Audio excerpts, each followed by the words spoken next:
कामचोर देवरानी। एक बार की बात है, सुषमा अपने पूरे परिवार के साथ खुशी खुशी मोहन नगर में रहती थी। उसकी 2 बहुएं थी, पल्लवी और शिवानी। एक दिन दोनों बहुएं रसोई में काम कर रही होती है कि तभी उनकी सास सुषमा उन्हें बुलाती है। अरे बहू, जरा इधर तो आना। शिवानी, जरा जाकर देखना सासू माँ क्या कह रही हैं।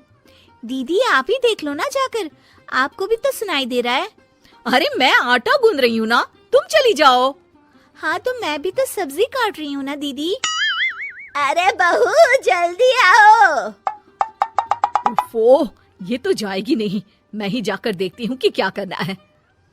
पल्लवी सुषमा के कमरे में जाती है। जी मम्मी जी, क्या हुआ? शाम को घर पर कुछ मेहमान आने वाले हैं, तो तुम अच्छा सा खाना बना लेना बहू। ठीक है मम्मी जी, आप बता दीजिए क्या क्या बनाना है और कितने लोग आ रहे हैं। सुनील की मौसी जी और उनका पूरा परिवार आ रहा है। कुल मिलाकर 3 लोग और हमें मिलाकर हुए 9 लोग। तो अभी से ही तैयारी करना शुरू कर दो। और हाँ, घर की सफाई भी कर देना, हाँ अच्छे से। जी मम्मी जी, सब काम हो जाएगा, आप चिंता मत कीजिए। पल्लवी शिवानी को घर में मेहमान आने वाले हैं इसके बारे में बताती है। क्या 9 लोगों का खाना बनाना होगा, घर की सफाई करनी है? बाप रे, सासू माँ ने तो हमें घर की नौकरानी ही समझ कर रखा है। ऐसा नहीं बोलते शिवानी, हम इस घर की बहू हैं और घर के काम करना हमारा फर्ज है। दीदी तो है ही सासू माँ की चमची, जब देखो सासू माँ सासू माँ। मैं तो इतना सारा काम नहीं करने वाली। शिवानी कपड़े लेकर गमला साफ कर रही होती है और चक्कर आने का नाटक करने लगती है। मेरा सर चकरा रहा है।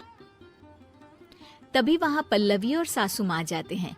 अरे बहू, क्या हो गया तुम्हें? मम्मी जी, बहुत तेज सर में दर्द हो रहा है। तुम एक काम करो शिवानी, आराम कर लो। नहीं नहीं दीदी, घर में मेहमान आने वाले हैं, मुझे आपकी मदद करनी चाहिए। अरे कोई बात नहीं शिवानी, तुम आराम कर लो, मैं सब काम कर लूंगी। ठीक है दीदी, अगर आप इतना कह रही हैं तो आराम कर लेती हूँ। शिवानी आराम से अपने कमरे में मैगजीन पढ़ रही होती है। इसे कहते हैं आराम की जिंदगी। इतना सारा काम। चलो सारा काम खत्म हो गया, शिवानी को देख आती हूँ। शिवानी अपने कमरे में ईयरफोन में गाने सुनते सुनते सो जाती है और उसके साइड में मैगजीन भी रखी होती है। पल्लवी वहां आ जाती है और वो सब देखती है। ओहो, तो मतलब सब काम चोरी का बहाना था। अभी बताती हूँ इसको। घर का सारा काम मुझे करना पड़ा और ये महारानी यहाँ मैगजीन पढ़ रही है, गाने सुन रही है। पल्लवी रसोई से एक प्लेट और चम्मच लेकर आती है और शिवानी को थाली बजाकर उठाने लगती है। शिवानी अचानक से उठती है। उठ गई महारानी, गाने भी सुन लिए, मैगजीन भी पढ़ ली। तुम तो बहुत बड़ी झूठी निकली शिवानी। तुमने सर दर्द का बहाना बनाया ताकि काम करने से बच सको। हाँ बनाया बहाना, तो क्या करती, इतने सारे काम करती। मुझे कोई शौक नहीं है चापलूसी का। क्या चापलूसी? तुम्हें लगता है कि मैं सारे काम चापलूसी के लिए कर रही हूँ? नहीं तो क्या। तभी वहाँ सासू माँ आ जाती हैं। अरे बहू, वो लोग बस आने ही वाले हैं, तुम तैयारियां कर लो। जी सासू माँ, तुझे तो मैं बाद में देखती हूँ। सब खाना खाने बैठते हैं और खाना शुरू करते हैं। तभी सुनील की मौसी बोलती है। वाह भाई वाह, खाना तो बहुत ही अच्छा बना है सुषमा जी, एक एक चीज में क्या स्वाद है। ये सुनकर शिवानी मुंह बना लेती है। उसे अपनी जेठानी की इतनी तारीफ रास नहीं आती। आपकी बहुएं तो बहुत ही अच्छा खाना बनाती हैं। हाँ, बनाती तो दोनों ही अच्छा है, पर आज ना ये सारा खाना बड़ी बहू ने बनाया है।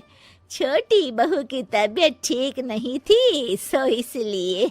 मानना पड़ेगा सुषमा जी, आपकी बड़ी बहू तो बहुत ही गुणवान है। पल्लवी की तारीफ सुनकर शिवानी को जलन होती है। पल्लवी ये सुनकर खुश हो जाती है और शिवानी की तरफ देखकर उसे चिढ़ाती है। कुछ देर बाद मेहमानों के जाने का वक्त हो जाता है। मौसी जी सबके लिए उपहार लाई होती है। वो सबको शगुन के पैसे देती हैं और अंत में पल्लवी के पास आती है। तुम्हारे लिए शगुन का लिफाफा तो है ही, पर बहू तुम्हें एक और उपहार भी मिलेगा इतना अच्छा खाना बनाने के लिए। मौसी अपने सोने के कंगन निकालकर पल्लवी को पहना देती है। ये लो, ये मेरे मनपसंद कंगन है, अब से ये तुम्हारे हुए। धन्यवाद मौसी जी। ये देखकर शिवानी तो पूरी तरह से जल जाती है और गुस्से से रसोई में चली जाती है। तभी वहां पल्लवी आ जाती है और उसे अपने कंगन दिखाने लगती है। देवरानी जी, अब आपका सर दर्द ठीक तो है ना? मुझे लगता है कि अब सर दर्द शुरू हो गया होगा आपका।